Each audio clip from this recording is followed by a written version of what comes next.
How to create Student Beans account. I'm going to show you how you can easily create a Student Bean account. Open Google Chrome and search for Student Beans.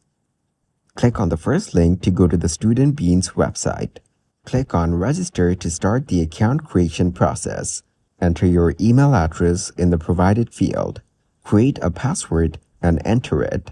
Click on Let's Go. Enter your first and last name in the appropriate fields. Select your pronouns from the available options. Enter your date of birth. Click on Continue.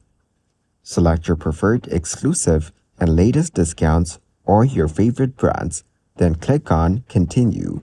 Verify your student status by selecting your institution and country. Click on Continue.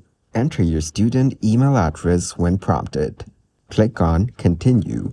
If you are unable to verify your student status through the provided methods, you can email Student Beans to verify your status instead. Once you have completed these steps, your Student Beans account will be created, and you will have access to exclusive student discounts and offers.